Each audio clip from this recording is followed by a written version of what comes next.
Hi, friends. It's Mrs. Woram. We're about to finish our last chapter of Toby's story. The cover of the book says, "Will Toby discover his purpose?" So, do you think he knows his purpose now? The last time we read, Granddad was not doing very well, and Tyler just finished his race. They were all excited and happy, and then Patsy informed them of the sad news. And they rushed in to go spend the last few minutes with Tyler's grandfather. Kind of hesitant to read this last chapter. I like how it was. He ran with him, he won the race, everybody was healthy, everybody was doing well. But I will do it. I will read the last chapter of Toby's story. Here we go. Tyler put me down on the floor, and I went alongside the hallway in a pack.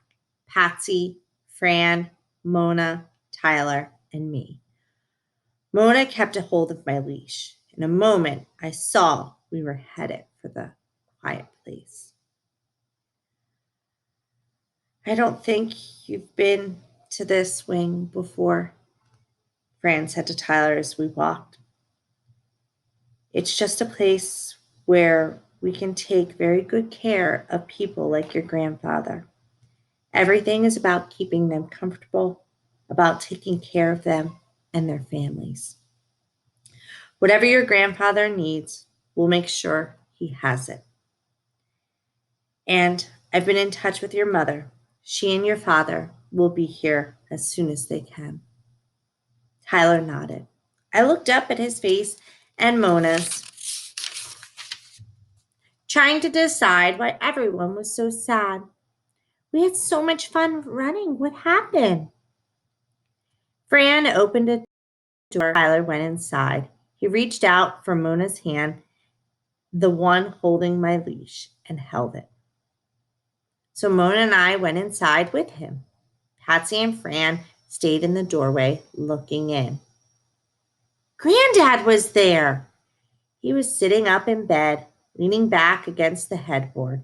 I ran up to his bed, wagging hard, and put my muddy front paws up on the quilt, trying to tell him what a good time we had. Tyler and I running along the track. He hadn't found the ranch, and Sadie and Walt. But it was all right because we played Chase Me and lots of boys. Granddad moved his hand more slowly than he usually did to rub my ears. "How did you do?" he asked Tyler. His words came out more slowly, too. "I won," Tyler said, a little shaky. "Toby and I won. He ran the whole thing with me, Granddad." Granddad grinned. "Of course he did. And what about this young lady? Is she your girlfriend yet?" Tyler groaned. "Granddad." Mona spoke up almost at the same time Tyler did. "Yes," she said. Granddad chuckled. "I thought so." "Granddad, what happened?" Tyler asked.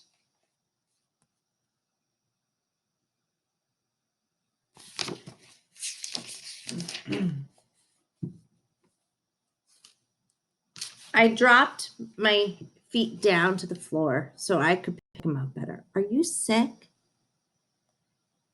"It's the old ticker, I'm afraid," Granddad had to stop talking to draw in breath. "Just ran out of time. Sit here with me a while, will you?" Tyler sat down in a chair. Mona sat with him and held onto his hand. There was much sadness in the room as I sat down on Tyler's feet and whined and wished we could go outside and run as fast as we could, and we'd leave all the sorrow behind.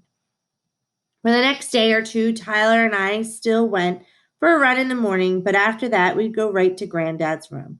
Mona came in too, and a woman Tyler called Mom and a man he called Dad were there a lot as well. Sometimes Granddad talked to us and had the energy to reach up and scratch my ears. Sometimes he just laid still. A few days after Tyler and I had to run in the woods with the other boys, Patsy came to find me. I was outside in the lawn bringing back the ball to Dorothy. I'm afraid I need Toby, Dorothy, Patsy said. I'm so sorry to hear that, Dorothy said quietly. I laid the ball in her lap and ran over to Patsy, who gave me a treat.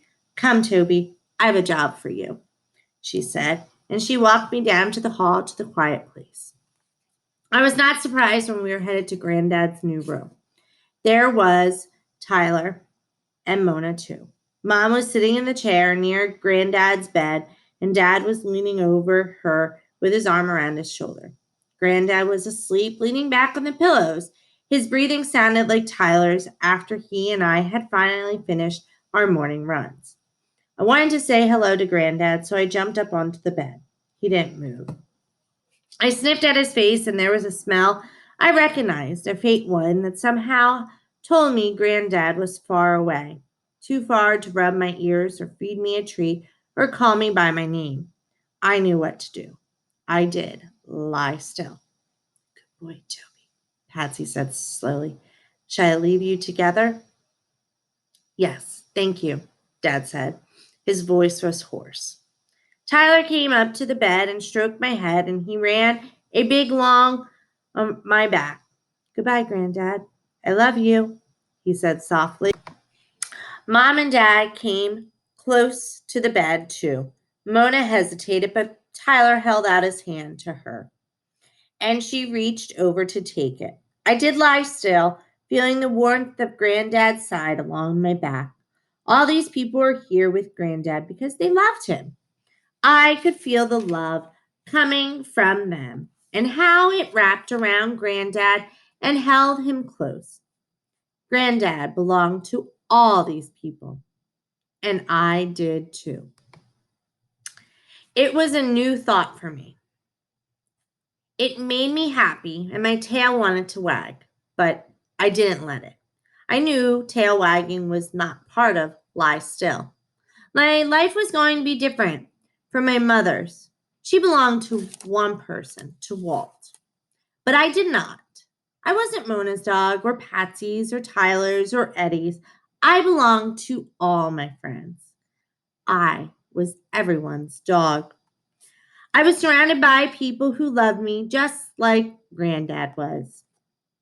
Suddenly, I understood. I was the luckiest dog in the world. The end. Wow. What a powerful book. I would recommend to anybody to read this story. Got me a little teary-eyed at the end, but it's so nice that Toby realized his purpose in this world. Might not have been the same purpose that his mom and brothers might have had, but his purpose in this world was to help bring peace to all the people that he worked with. What a fabulous book. I love, and now it makes me think about the perspective of my own dogs and makes me think, okay, what are they thinking right now? So maybe this will change how you view your dog or your pet and kind of put life in perspective for them. I truly enjoyed this story. I hope you did as well. Thanks, third grade, for listening along. Have a great day.